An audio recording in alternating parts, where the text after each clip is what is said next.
بالمعهد الملكي لتكوين الأطر مولاي رشيد ضواحي السلا، وبتنظيم من الجامعة الملكية المغربية لرياضات الكيك بوكسين، المواي تاي، السافات والرياضات المماثلة، يواصل المنتخب الوطني للمواي تاي ذكورا وإناثا تجمعه الإعدادي تحضيرا للمشاركة في البطولة العربية للمواي تاي التي ستحتضنها مدينة أبو ظبي بالإمارات العربية المتحدة. المعسكرات الحمد لله دازوا في المستوى عالي، لا من الناحيه اللياقه البدنيه ولا من الناحيه اللي تكنيك ولا من الناحيه النفسانيه ديال العناصر.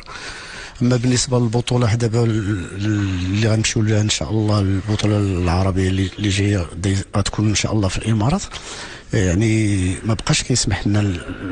المراتب الثانيه ولا الثالثه نظرا للماضي ديالنا اللي كان، يعني جميع البطولات اللي حصلنا على المراتب الاولى ركزنا بزاف على اللياقه البدنيه، لحقاش جميع العرب كيعتمدوا بزاف على اللياقه البدنيه والنفسانيه ديال العناصر، يعني هما يعني كيعتمدوا بزاف على لاغاش،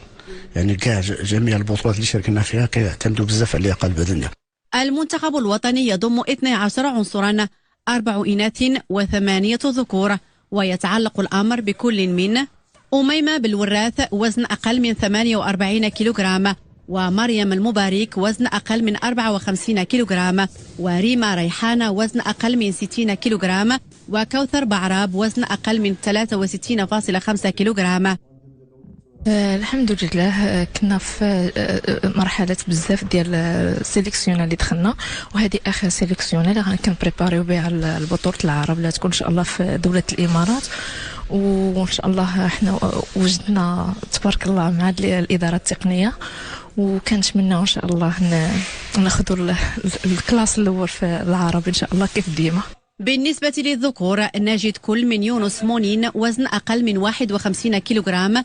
يونس الغزالي وزن أقل من 60 كيلوغرام، حمزة حميداش وزن أقل من 63.5 كيلوغرام، محمد ياسين محسون وزن أقل من 67 كيلوغرام، عبد العالي الزاهيدي وزن أقل من 71 كيلوغرام، عثمان الفكاكي وزن أقل من 91 كيلوغرام، على أن يلتحق البطلان يوسف أسويق وزن أقل من 75 كيلوغرام، وعزيز الفلاق وزن أقل من 81 كيلوغرام بصفوف النخبة الوطنية على الأراضي الإماراتية. الاستعدادات ديالنا في هذه البطولة العربية اللي تنظم في أبو ظبي،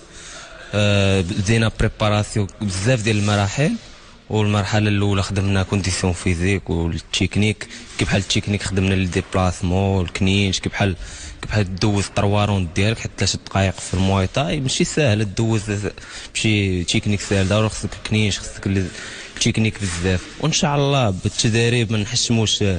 الأساتذة ديالنا والإدارة التقنية كاملة، إن شاء الله نجيبوا الميداي دور إن شاء الله لك. التجمع الوطني الذي انطلق في 12 من فبراير الجاري سيستمر إلى غاية انطلاق البطولة العربية للمواي تاي التي ستجرى من 28 من فبراير إلى 6 من مارس 2023.